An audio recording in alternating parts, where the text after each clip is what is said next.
10, 9, 8, 7, 6, 5, 4, 3, 2, 1.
Washington, 13 de julio de 1945. Querida Bárbara, a menos que haya un cambio de última hora, esta será mi última carta durante un tiempo. Finalmente se acerca la partida. Mi hermano Bud ha sido nombrado jefe de la misión. Está previsto que se reúna con nosotros pronto junto con Bob Parris y otro montador. Viajaremos a 10 ciudades alemanas en busca de películas y fotografías que puedan servir de prueba en el proceso de Nuremberg. Tendremos que hacer algunas incursiones en las zonas ocupadas francesas y británicas. A veces pienso que mi espalda no es lo bastante fuerte para cargar con esta misión. Nunca antes había tenido tantas responsabilidades. Hay tantas cosas que hacer y tan importantes, que a veces eso me asusta.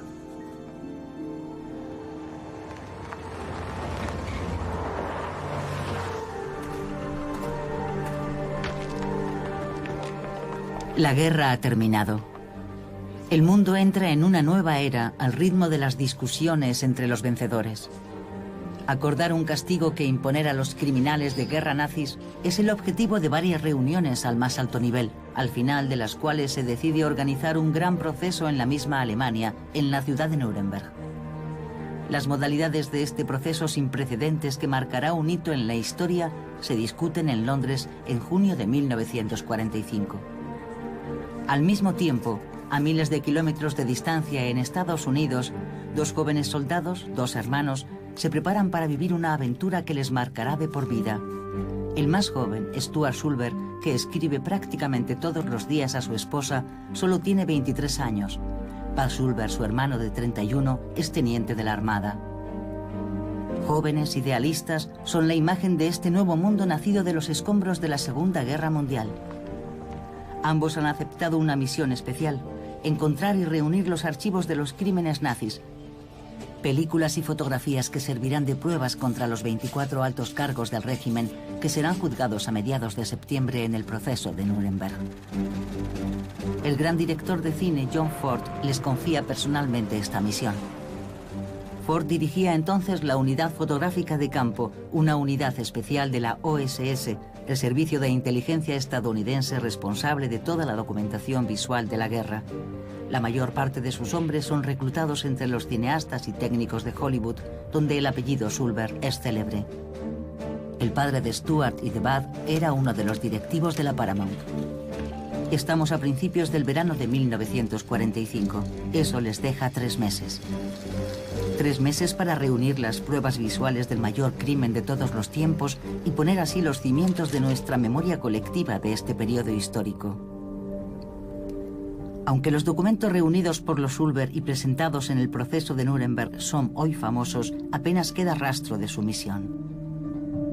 Algunas cartas enviadas por Stuart a su joven esposa, Bárbara, algunas fotos conservadas por su hija Sandra Sulber, que se ha convertido en la guardiana de esta historia poco conocida.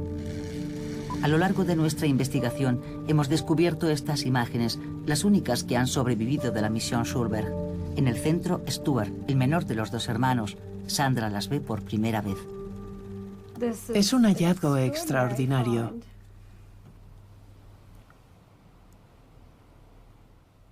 Tengo fotos de mi padre de joven, pero nunca antes lo había visto así, en una película. Es realmente formidable. Me conmueve pensar hasta qué punto era joven Stuart. Era el miembro más joven del equipo de filmación de la OSS. Seguro que para él resultó muy impactante volver a ver todas esas atrocidades. Tuvieron que trabajar con todas esas imágenes y visionarlas centenares de veces. Y me sorprende esa especie de inocencia que debían tener en la época por su convicción de que estaban a punto de hacer algo realmente importante. Hoy, algunos elementos nos permiten reconstruir parcialmente la misión. En especial esta conferencia que dio Bud Schulberg al final de su vida, convertido ya en uno de los mejores guionistas del Hollywood de la posguerra. En ella revivió ante su audiencia los momentos clave de esta excepcional inmersión en el corazón de la gran historia. No tenía la menor idea de en lo que me estaba embarcando. Habíamos empezado recuperando todas las noticias de la Fox Movietone, que en realidad eran películas alemanas con comentarios estadounidenses, y las visionábamos en Nueva York día y noche, día y noche. Tras 2 intensas semanas en la sede de Fox Movietone, el principal banco de imágenes estadounidense, los 2 hermanos seleccionan alrededor de 30 horas analizadas y clasificadas en su totalidad. Es en esta primera selección donde aparecen las imágenes de los primeros autos de fe, al igual que las del discurso de Goering, entonces ministro del Interior, en el origen de los primeros disturbios antisemitas. Los matrimonios entre judíos y ciudadanos alemanes o de origen similar están prohibidos.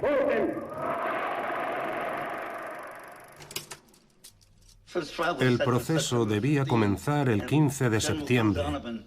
Y el general Bill Donovan, que era el jefe de la OSS, me dijo algo que para mí fue como una bomba. Me dijo, de hecho, no podrán utilizar nada de lo que han recuperado en Nueva York. Todas esas películas de la Fox Movietone no podrán ser utilizadas. Ellos han sido muy claros a este respecto. No podíamos utilizar nada que viniera de Estados Unidos. Los abogados de la defensa se opondrían. Alegarían que habíamos manipulado las películas. No teníamos nada. Tuvimos que volver a empezar de cero. Ante la imposibilidad de utilizar las imágenes obtenidas en Estados Unidos, a los 2 hermanos no les queda otra opción que viajar a Alemania para buscar las imágenes originales que sirvieron para montar esos reportajes. El país es un verdadero campo en ruinas. Nuremberg, la ciudad símbolo del nazismo triunfante, es una ciudad fantasma. Pero el Palacio de Justicia, parcialmente dañado, sigue en pie. Los equipos estadounidenses trabajan sobre el terreno para que todo esté preparado a tiempo. El fiscal Robert Jackson toma el mando de las operaciones. Miembro de la Corte Suprema de Estados Unidos, es un hombre visionario que pretende que el juicio sea el acto fundacional de una justicia internacional aún por construir. Por primera vez, un tribunal se pronunciará sobre los delitos cometidos por un Estado soberano. Y por primera vez, un nuevo actor hace su aparición en la sala de un tribunal, una pantalla de cine. Normalmente, en una sala de audiencias anglosajona, los jueces se colocan al fondo de la sala, a la vista de todos, delante del público. Y para instalar la pantalla de cine, la OSS tuvo la idea de desplazar a los jueces para poder instalar la pantalla en el punto focal de la sala, de forma que hubo que mover a los jueces hacia la derecha, el lugar vacío que correspondería al jurado, ya que en el proceso militar internacional en Nuremberg no había jurado.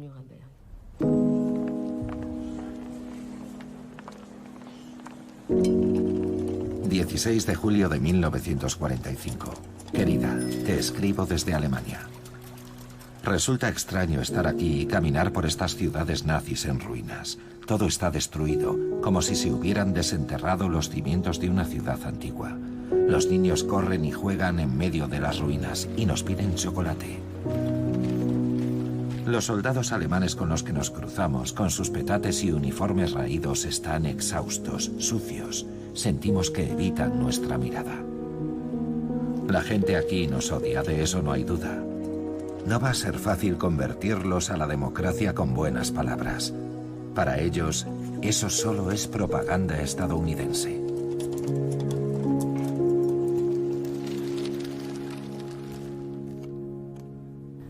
Los Schulberg viven ahora en una villa requisada a las afueras de Berlín, donde instalan su sala de montaje. Una de sus primeras misiones tiene como objetivo la película El triunfo de la voluntad, un monumento de la propaganda nazi rodado en Nuremberg durante el Congreso del Partido de 1934. Los servicios de inteligencia ya conocían una copia estadounidense de la película. Tras un primer análisis de la copia alemana, Bud Schulberg recibe la orden de encontrar y detener a la directora de la película, Leni Riefenstahl, miembro del círculo íntimo de Adolf Hitler.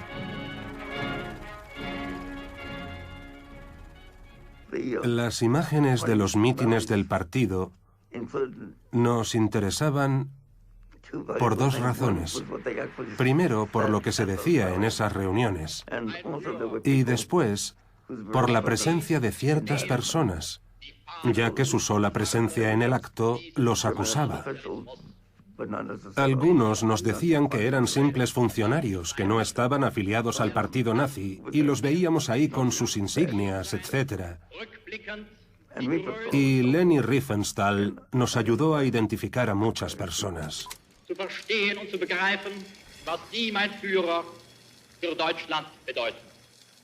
Entre los altos cargos nazis identificados con la ayuda de Leni Riefenstahl destaca Hjalmar Schacht, el exministro de Economía de Hitler.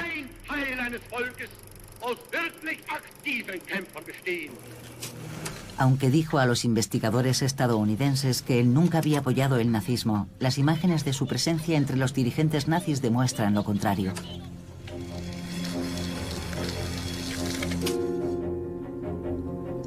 Leni Riefenstahl también identifica a Hans Frank, el exgobernador nazi de Polonia, partidario del exterminio de todos los judíos del territorio, que pocas semanas después se sentará también en el banquillo de los acusados de Nuremberg.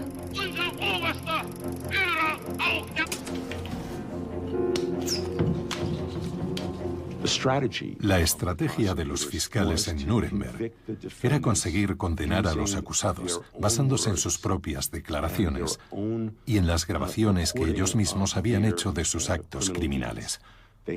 Los fiscales tenían a su disposición las películas que habían rodado Leni Riefenstahl y otros, un material procedente del propio gobierno alemán.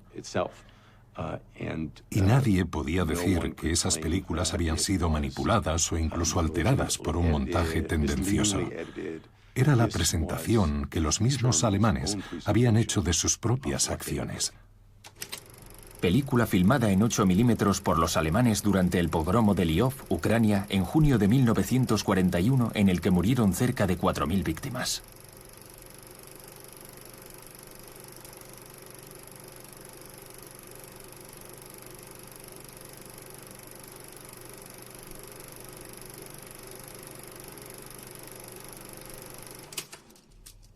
Los testimonios escritos no eran en absoluto suficientes para describir lo que sucedió. En una situación criminal corriente, vas por la calle, alguien te apunta con un arma en el pecho y te pide dinero. Todos podemos imaginarnos eso, pero nadie podía imaginarse realmente lo que había pasado durante el reinado del terror nazi, y en mi opinión, solo las imágenes son capaces de aproximarse a eso. Entre los kilómetros de horrores encontrados y visionados por el equipo de Schulberg están estas imágenes, rodadas por los propios alemanes en el gueto de Varsovia en 1942. No fue hasta la década de 1990 cuando nuevas investigaciones permitieron confirmar que se trataba de una película de propaganda nazi destinada a ilustrar la así denominada inferioridad de los judíos. En 1945, cuando los Schulberg descubrieron estas imágenes, su impacto fue terrible porque las víctimas eran muy reales.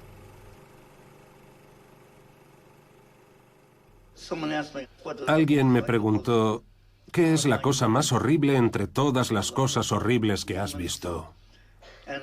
Y yo le dije, creo que está en esa película alemana sobre Varsovia.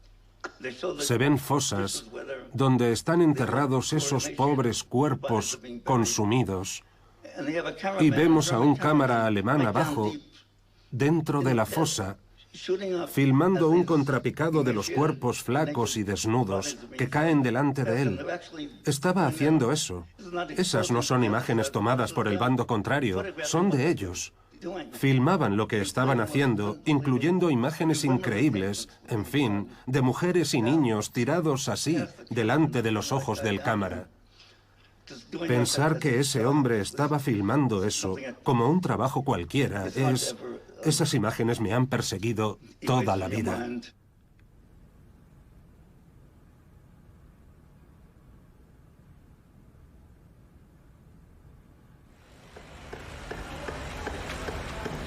En el Palacio de Justicia de Nuremberg se aceleran los preparativos. La fecha de inicio del proceso, prevista para mediados de septiembre de 1945, se aproxima. Para reforzar sus acusaciones, el equipo del abogado Jackson presiona al equipo de Schulberg. Estábamos muy preocupados por el retraso. Teníamos muy poco tiempo. Yo fui a Nuremberg para hablar con el equipo jurídico de Jackson, para obtener detalles acerca de las acusaciones y saber exactamente cómo podían las evidencias fotográficas reforzar sus acusaciones. A partir de ese momento trabajamos en estrecha colaboración. Ellos estaban intentando construir el caso de la acusación en torno a la idea de conspiración, argumentando que los nazis y Hitler habían conspirado desde el principio, desde 1933. De forma que la acusación tenía diferentes etapas: crímenes contra la humanidad, contra la paz en el mundo, y yo con esa información salía a buscar nuevas películas.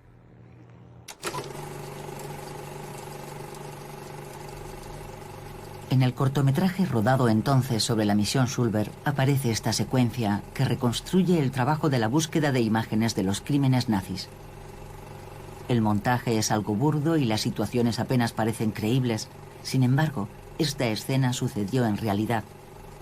Se encontraron algunas películas en estas circunstancias abandonadas durante la debacle del ejército alemán.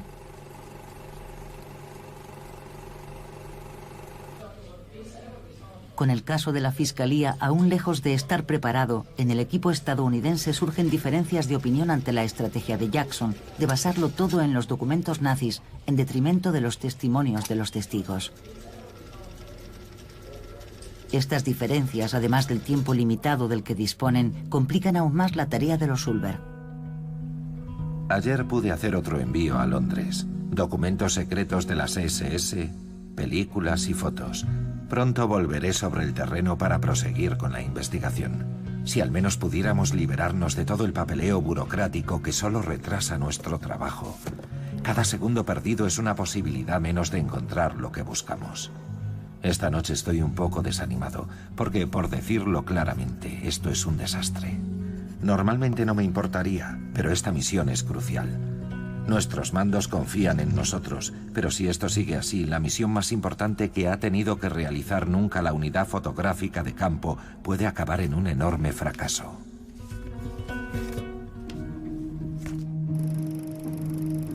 Aunque los Schulberg tienen serias dudas acerca del éxito de su misión, una imagen decisiva les da nuevas esperanzas. Esta toma de Heinrich Hoffmann, el fotógrafo personal de Hitler. Los Schulberg y su equipo de edición, este es Joe Sigman, lo descubren en una de las películas incautadas. Detienen a Hoffmann rápidamente junto con otros técnicos de cine del departamento de propaganda dirigido por Goebbels. Stuart Schulberg logra así hacerse con todo el archivo fotográfico de Heinrich Hoffmann, 12.000 negativos que envía inmediatamente a Londres para su análisis antes del juicio. Para intentar demostrar su buena fe, los prisioneros proporcionan información valiosa a los militares estadounidenses. Gracias a ellos, supimos que las SS tenían su propio servicio cinematográfico y que hacían lo que ellos llamaban informes, actas. Nosotros las llamaríamos imágenes de atrocidades, pero para ellos era un trabajo. un trabajo del que se sentían muy orgullosos. Matar a todos esos judíos, hacer todo eso, era, desde su punto de vista, purificar a Alemania y, en última instancia, a toda Europa. Decían que esas películas, que a menudo eran películas de 2 bobinas, se proyectaban en las casas de los jerarcas nazis, Goebbels, Himmler, Hitler y los demás. Y que las llamaban los postres porque las proyectaban como una especie de diversión después de la cena. Pensamos que teníamos que encontrar esas películas. Gracias al soplo de otro informante, Bad Schulberg descubre la existencia de un escondrijo secreto en el que los nazis habrían almacenado algunas de sus películas más comprometedoras. Según su informador, ese escondite se encuentra en el fondo de una mina de sal a 600 metros de profundidad. Esa mina aún existe hoy. Se encuentra en Grasleben, en la región de Magdeburgo. Recorrimos un largo túnel y al final de ese túnel descubrimos algo increíble. Kilómetros de películas quemándose. Había por todas partes, el equivalente a varios campos de fútbol. Lo habían quemado todo. Debía haber millones de metros de películas, todo convertido en humo, destruido. Las habíamos perdido. Lo que perdimos en ese incendio tenía un valor histórico incalculable.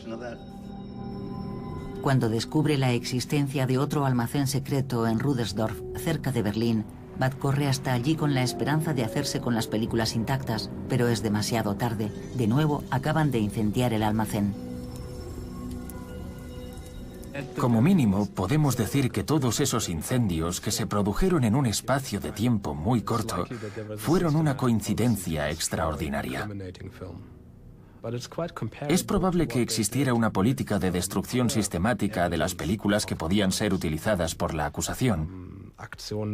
Es similar a lo que hicieron con otras pruebas, como durante la Operación 1005, cuando intentaron exhumar todos los cadáveres de las personas asesinadas a tiros, sobre todo en el frente oriental. Intentaron quemar todos esos cuerpos para hacer desaparecer las pruebas de sus crímenes. Yo diría que eso fue exactamente lo que pasó con esas películas. Los Schulberg comienzan entonces una verdadera carrera contrarreloj. Es absolutamente imperativo que encuentren otros archivos antes de que los nazis puedan destruirlos. En noviembre de 1945, la sala 600 del Palacio de Justicia ya está preparada. A Nuremberg comienzan a llegar periodistas de todo el mundo. Cuando la presión sobre los Schulberg y su equipo es máxima, la apertura del juicio se pospone por razones logísticas. La nueva fecha se fija para el 20 de noviembre de 1945. Los Schulberg aprovechan esos días para intentar una última misión. Acaban de enterarse de la existencia de otro escondite importante, pero esta vez en el sector soviético, lo cual complica mucho las cosas. Porque aunque las premisas de la Guerra Fría aún no han volado todos los puentes, las relaciones entre soviéticos y estadounidenses son muy tensas. Bad toma entonces la iniciativa de ponerse en contacto con el oficial del Ejército Rojo al mando del sector de Babelsberg, donde podría encontrarse ese almacén secreto. Contrariamente a lo esperado, el oficial soviético accede a recibirlo. El comandante Avenarius, nunca lo olvidaré. Él me dijo, no lo entiendo. ¿Para qué viene un joven oficial de la Marina a la zona de ocupación soviética? No logro entender qué viene a hacer. Yo le contesté, bueno, es una larga historia, comandante. Nosotros formamos parte del equipo de John Ford. Apenas dije eso, él me preguntó, ¿John Ford? En una sola palabra. Dijo, ¿John Ford? ¿Conoce a John Ford? Le dije, sí, trabajamos para él. Es nuestro jefe. Y él dijo entonces, yo he escrito 2 libros sobre John Ford. Resultó que aquel hombre era el mayor especialista en John Ford del mundo. Y me bombardeó a preguntas. Me preguntó por todas sus películas, una tras otra. Estaba entusiasmado. ¿Recuerdas su película El joven Lincoln? Cuando Henry Fonda pone los pies sobre el escritorio. ¿Recuerdas ese plano? ¿Recuerdas el ángulo del plano? Fue extraordinario. De repente era nuestro amigo. Habría hecho cualquier cosa por nosotros. Nos dijo, venga, venid. El tipo tenía todos los negativos de las películas que buscábamos. Y me dijo, traed un camión y coged lo que queráis. Sin lugar a dudas, los alemanes o sus agentes tomaron medidas para destruir las pruebas. Hoy seguimos sin saber exactamente qué destruyeron. Es por eso que ese encuentro, esa especie de intercambio de películas nazis entre el director ruso del Babelsberg Studio y los Schulberg es tan interesante. Todo estaba guardado en Babelsberg. Fue como si de repente hubieran encontrado las llaves del paraíso.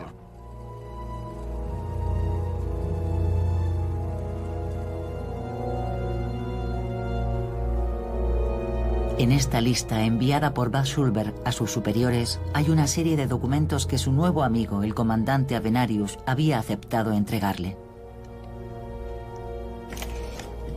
Entre ellos, un discurso abrumador del ideólogo del régimen, Alfred Rosenberg, que será decisivo para su condena por el Tribunal de Nuremberg.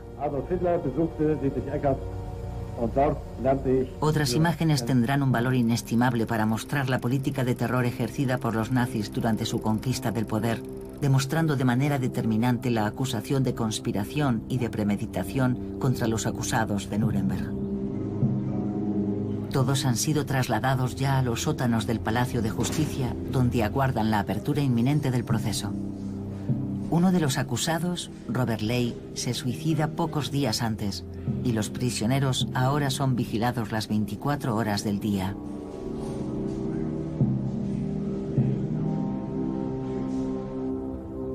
Ayer vivimos otro gran momento.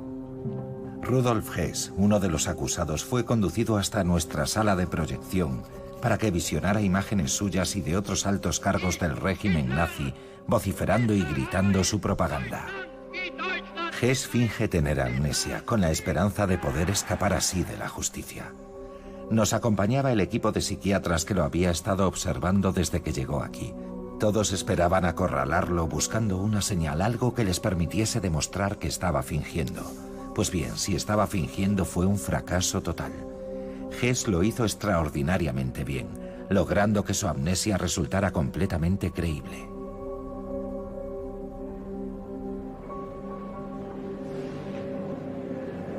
Atención, el Tribunal Militar Internacional va a entrar. 20 de noviembre de 1945. Es una fecha histórica, la del comienzo del proceso de Nuremberg. 218 días de audiencias, 5.330 documentos, 236 testigos, debates en 4 idiomas traducidos de forma simultánea. Sentados en el banquillo de los acusados, 21 altos cargos nazis de los 24 procesados. Faltan 3. Uno se ha suicidado, otro se encuentra huido y un tercero ha sido eximido por razones médicas. El fiscal Jackson ya sabe que puede contar con las películas preparadas por los Schulberg para convencer al tribunal. Se han preparado varios montajes con las imágenes recuperadas por los dos hermanos, pero también con las filmadas durante la liberación de los campos por cámaras estadounidenses, británicos y soviéticos. Las películas se proyectarán durante las audiencias para demostrar las diferentes acusaciones.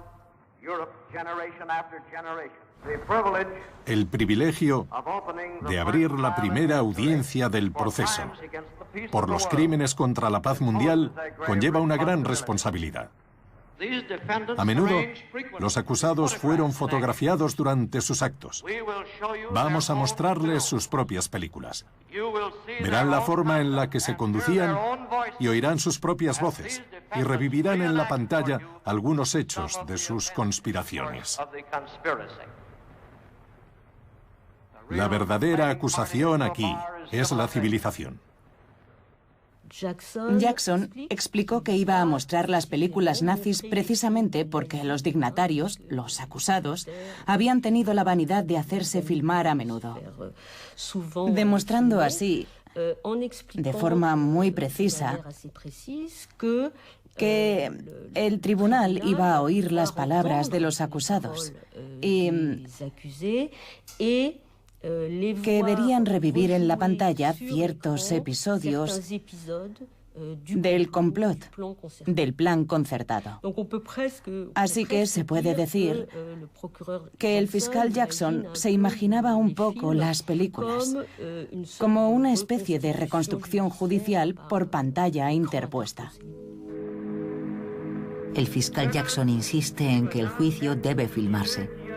Tiene en mente una gran película universal que, reconstruyendo las principales etapas de un juicio que él quiere que sea ejemplar, actúe sobre las futuras generaciones como un verdadero antídoto contra el fascismo y la injusticia.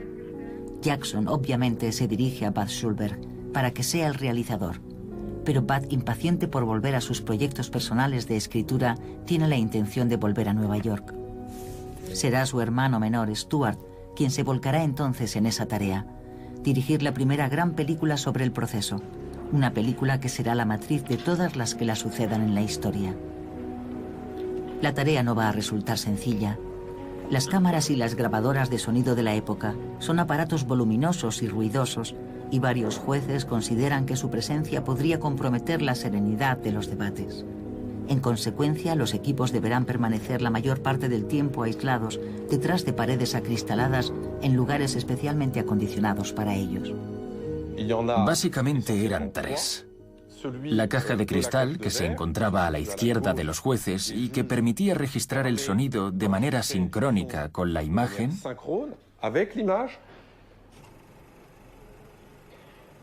Otra cámara, situada en el lado opuesto, a la derecha de los jueces, y que permitía filmar a la vez a los acusados y también las intervenciones de los fiscales.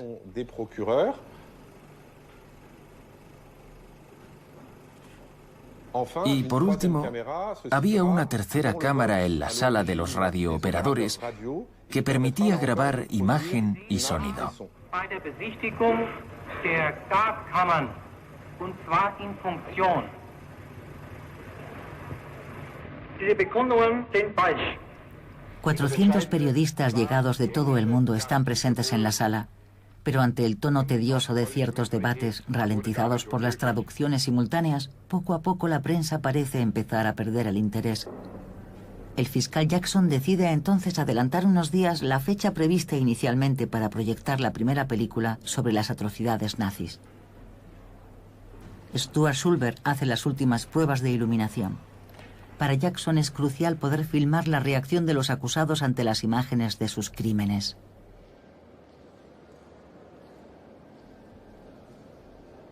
En el momento de las últimas pruebas nos dimos cuenta de que la iluminación era demasiado fuerte y de que no se veían bien las imágenes en la pantalla.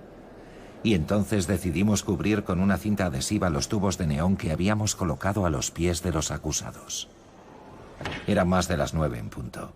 Mientras me afanaba febrilmente agachado sobre un tubo de neón, Goering y Hess se dirigieron hacia mí. Yo estaba en mitad de su camino hasta el banquillo de los acusados. Cuando estaba a la altura de sus botas de cuero, Goering miró un momento mi instalación y me dijo: «El cine, ¿eh? ¿Verdad?». En cuanto a Hess, que aún seguía haciéndose el amnésico, se puso a dar palmadas con aire asombrado. Goering sonrió, se volvió hacia mí y se encogió de hombros. Más tarde, mientras las imágenes desfilaban por la pantalla de Nuremberg, sus sonrisas desaparecieron.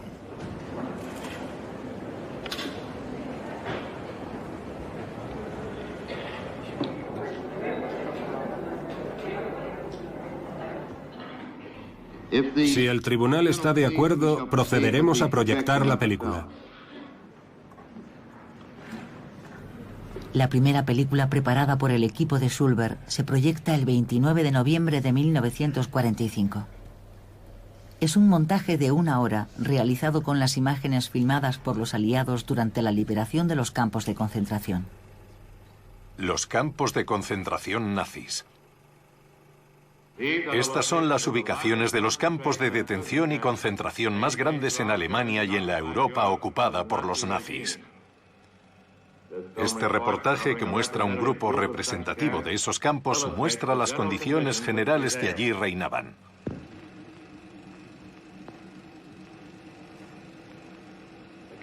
Este campo fue elegido para una inspección dirigida por el general Dwight D. Eisenhower. También estaban presentes los generales Omar Bradley y George S. Patton. La cuarta división blindada del tercer ejército del general liberó este campo a principios de abril. Encontraron cuerpos amontonados y cubiertos de cal. El olor era asfixiante.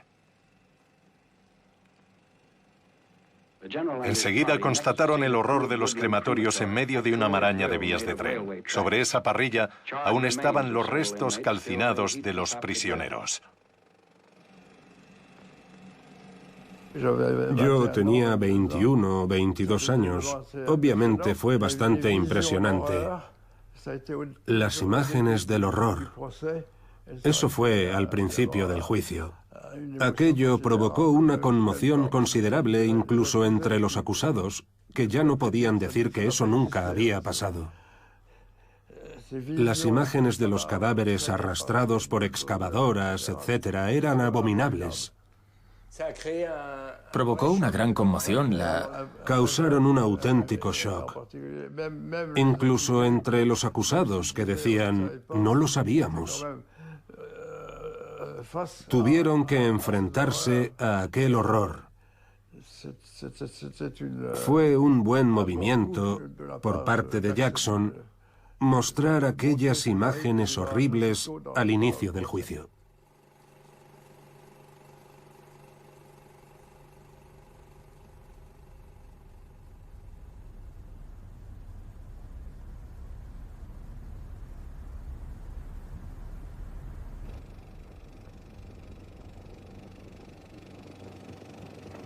Esto era Bergen-Belsen.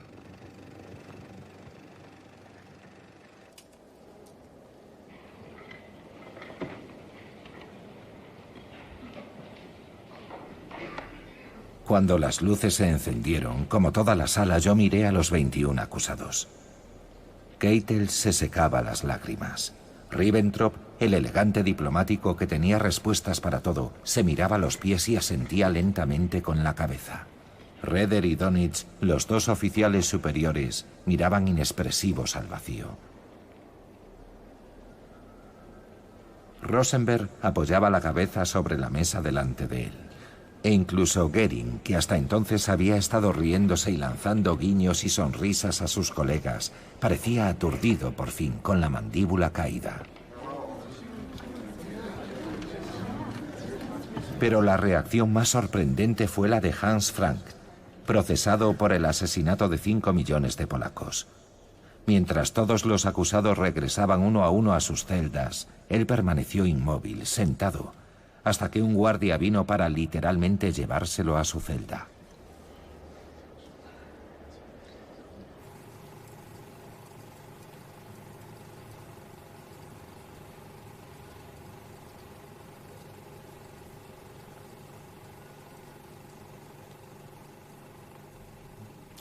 Estaba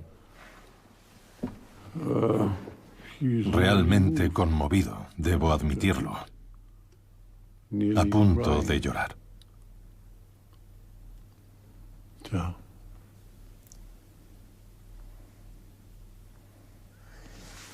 Debería haberse mantenido en ese estado y recordar y admitir lo que había hecho.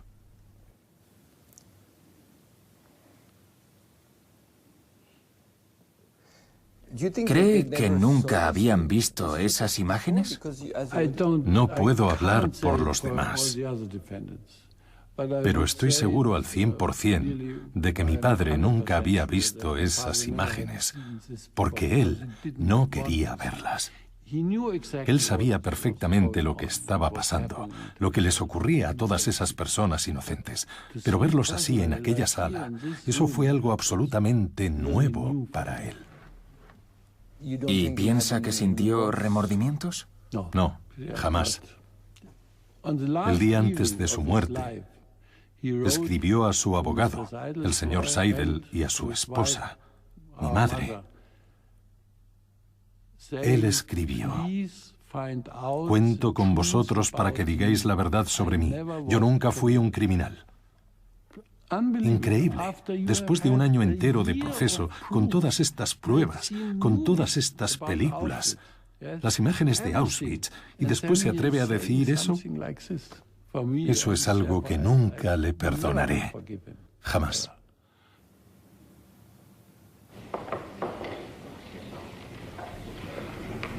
El día después de la proyección se produce un primer giro inesperado.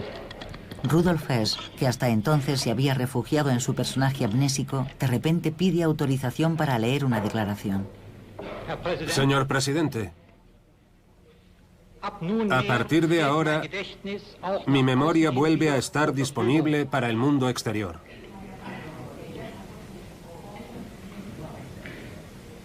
Fingí amnesia por razones estratégicas. Quiero señalar que soy responsable de todo lo que hice y firmé solo o con otros.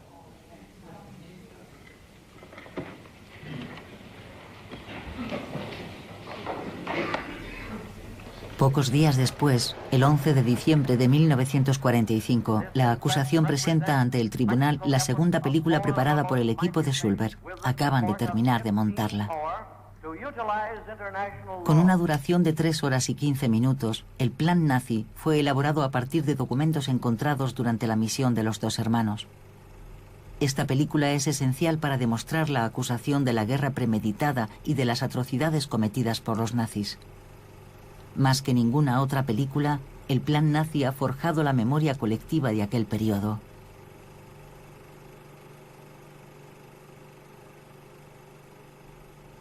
Los hermanos Schulberg desempeñaron un papel primordial en nuestra memoria histórica.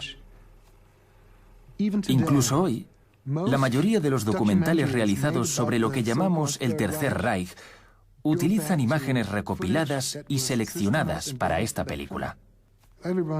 Todo el mundo recurre a esta misma fuente de imágenes. Por lo tanto, el trabajo que ellos hicieron en aquella época tuvo implicaciones muy importantes a largo plazo. Siguiendo la cronología cuidadosamente reconstruida por el plan nazi, los debates prosiguen. Son semanas, meses de interrogatorios y contrainterrogatorios. Los estadounidenses quieren mostrarle al mundo que a pesar de la enormidad del crimen, la justicia debe ser imparcial.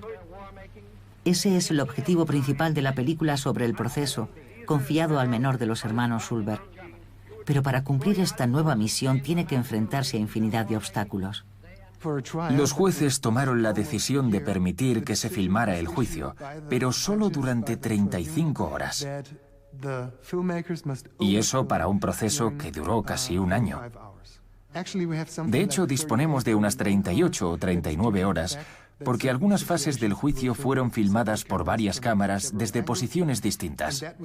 Y fue con ese material con el que Stuart Schulberg tuvo que arreglárselas para hacer su película. Las cámaras que estaban en la sala eran cámaras del Ejército de Estados Unidos. Estaba previsto usar a los cámaras de la OSS, pero esta había sido desmantelada, de forma que todos los cámaras destinados allí pertenecían al Cuerpo de Señales, una unidad especializada en telecomunicaciones. Pero no hablaban ni una palabra de alemán.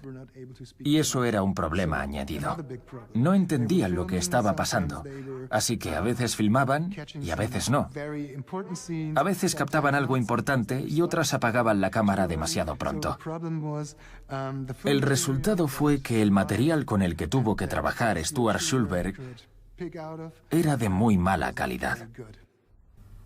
Pero Stuart Schulberg encuentra la solución.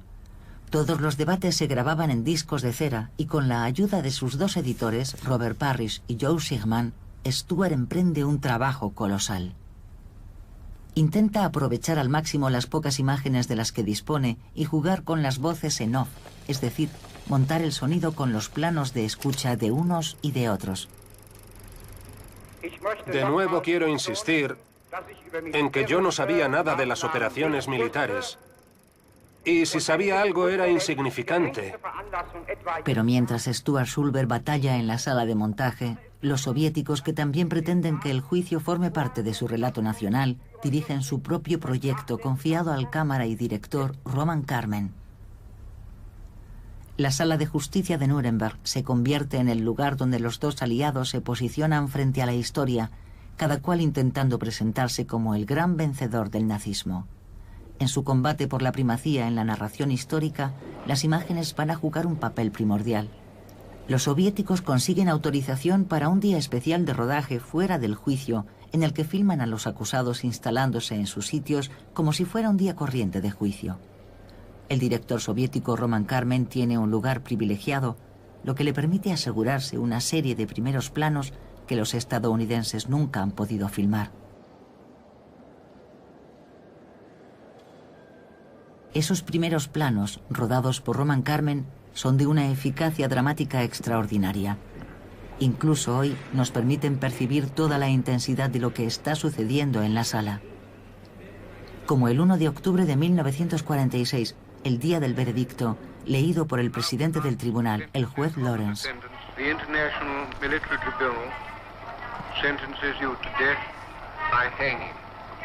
12 sentencias de muerte, 3 cadenas perpetuas, otras 4 de 10 a 20 años, 3 absoluciones. 11 de los 12 condenados a muerte serán ejecutados 2 semanas después en la prisión de Nuremberg. El último, Goering, se suicida en su celda la víspera de la ejecución.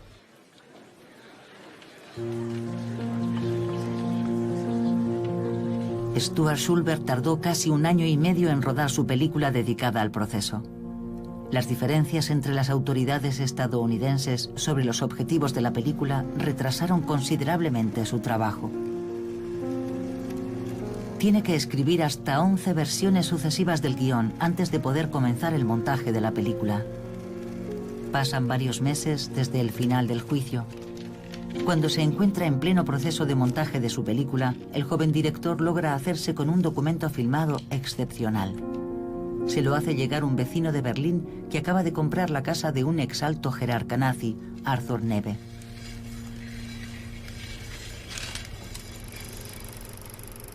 La película, que recoge uno de los primeros intentos de gasear a seres humanos, fue probablemente filmada por el propio Arthur Neve en 1941.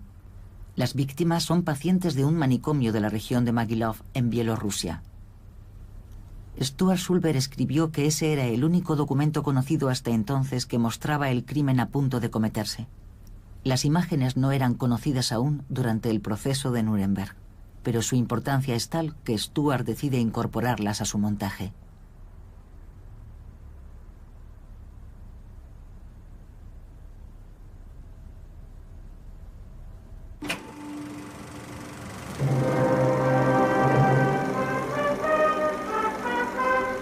Principios de 1947.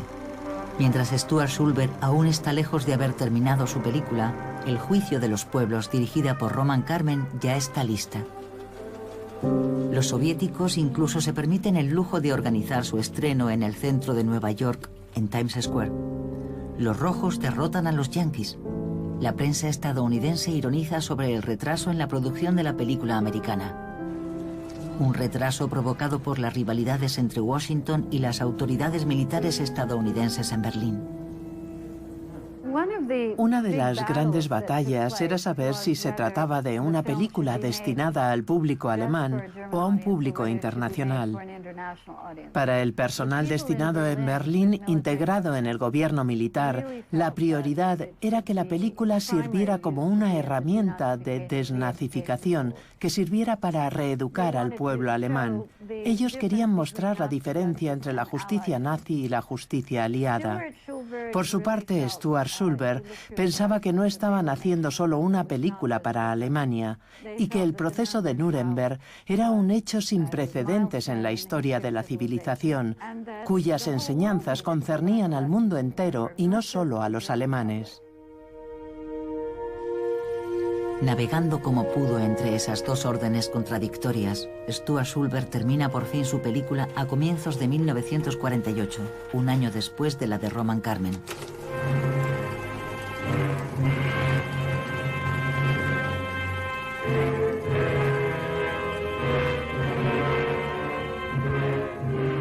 Lord Jeffrey Lawrence por el Reino Unido. El señor Francis Biddle por Estados Unidos. El señor Henri de Vabre por Francia. Y el general Iona Nikitchenko por la Unión Soviética. Con una duración de 80 minutos, la película de Stuart Sulber, filmada en un momento en el que soviéticos, estadounidenses, franceses y británicos aún estaban unidos contra el nazismo, recorre todas las etapas del proceso de Nuremberg. Titulada Nuremberg, una lección para el mundo de hoy, es una película fuerte, necesaria, que plasma la historia de los grandes momentos del proceso y muestra todos los archivos filmados que Stuart y Bud Sulber han recopilado para el fiscal Jackson. La película también incluye la mayoría de las secuencias filmadas por los cámaras estadounidenses, británicos y soviéticos durante la liberación de los campos. Pero el mundo no verá esta película, al menos no durante muchos años. El 28 de junio de 1948, las fuerzas soviéticas rodean brutalmente Berlín, imponiendo un bloqueo a la capital alemana que solo puede ser abastecida gracias al puente aéreo puesto en marcha por las fuerzas occidentales. El mundo se precipita hacia la Guerra Fría. Es la Guerra Fría, lo que explica el escaso entusiasmo de los aliados por continuar persiguiendo a los criminales de guerra nazis, sobre todo a partir de 1950. La misma Guerra Fría que entonces convirtió a Alemania, al menos a la Alemania occidental de la época, en nuestra aliada, y a la Unión Soviética en nuestra nueva enemiga. Esa no era la historia que contaba la película en absoluto. Hasta cierto punto, la película contradecía esa visión de las cosas, el relato oficial. Ahí desperdiciamos una ocasión extraordinaria para recordarle al pueblo estadounidense por qué habíamos combatido en la guerra. Sin embargo, en noviembre de 1948, la película de Stuart Sulber se estrenó en Alemania, no en Berlín, que ya estaba rodeada por los soviéticos, sino en Stuttgart. Ante el éxito de las primeras proyecciones, se organiza su estreno en Estados Unidos en las siguientes semanas. Pero en Washington el clima ha cambiado. El Congreso acaba de aprobar el lanzamiento de un gigantesco plan para la reconstrucción de Europa. Han pasado 2 años desde que terminó el proceso de Nuremberg. La puesta en marcha del Plan Marshall es la prioridad principal para el gobierno de Estados Unidos. En el marco del Plan Marshall se habían invertido millones y millones de dólares, no solo en Alemania, sino en toda Europa. Pero en Alemania también, para ayudar al país a recuperarse, a reconstruir su economía. Y esa idea entraba en contradicción con la idea de castigar a un país responsable de tantos crímenes de guerra. Esas imágenes de excavadoras tirando los cadáveres a las fosas, esas imágenes hacían difícil la idea misma de ayudar a Alemania. A finales de 1948 se toma la decisión. Se cancela el estreno de la película indefinidamente. Las ambiciones humanistas del fiscal Jackson, de Stuart Sulber y de todo su equipo, que había puesto tantas esperanzas y energías en la película, quedan reducidas a la nada por la nueva situación política en Washington. Pero puede que los imperativos del Plan Marshall y la reconstrucción de Europa no sean los únicos responsables. No es casualidad que la película no se estrenara en las pantallas estadounidenses. Fue una decisión del gobierno, una decisión que tomó el entonces secretario de Defensa, Kenneth Royal. Había un buen número de altos cargos estadounidenses a los que no les gustaba la idea de que la justicia persiguiera a altos mandos alemanes. Esos oficiales consideraban que no habían hecho otra cosa que ejecutar las órdenes de Adolf Hitler y que no eran responsables de los crímenes nazis. De forma que existía una especie de solidaridad entre algunos oficiales alemanes y estadounidenses. Durante mi juventud no sabía nada acerca de la película de mi padre sobre Nuremberg. Mi madre murió en 2002. Cuando recogíamos su apartamento nos encontramos con todas estas cajas, todas estas latas llenas de archivos sobre Nuremberg, de las que ignorábamos por completo su existencia. También había una lata de película de 16 milímetros que llevaba allí en lo alto del estante años y años. La gente dejaba sus copas de vino encima.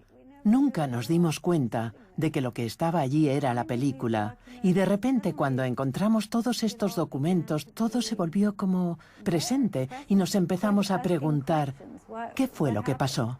Yo he intentado darle sentido a todos estos archivos. Están ahí, por todas partes, y trabajo sin descanso para intentar comprender la totalidad de esta historia.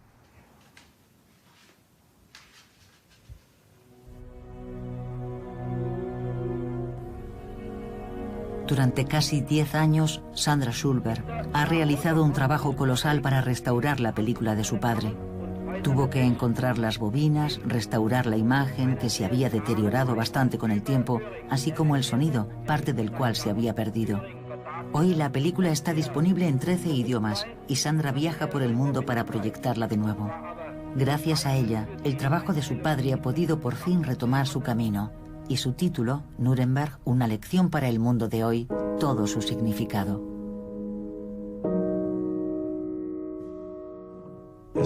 Viendo otra vez Nuremberg, una lección para el mundo de hoy, me impresionó el lado increíblemente visionario del fiscal Jackson.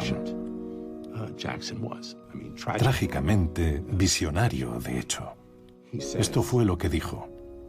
Este juicio es de una importancia capital. Es necesario entender que los acusados encarnan fuerzas siniestras que nos perseguirán aún durante mucho tiempo, mucho después de que sus cuerpos se hayan convertido en polvo. Ellos simbolizan las fuerzas del odio racial, el terrorismo, la violencia, la arrogancia y la crueldad del poder. Son los símbolos vivientes de la manipulación, del nacionalismo y del espíritu guerrero más feroz. Estos son exactamente los problemas a los que el mundo se enfrenta hoy. El mundo no ha cambiado tanto como esperaban los grandes visionarios que inspiraron el proceso de Nuremberg. Y esa fue la razón por la que hicieron esta película. Querían asegurarse de que el mundo no olvidara y que aprendiera la lección. Lamentablemente, aún nos queda mucho trabajo por hacer.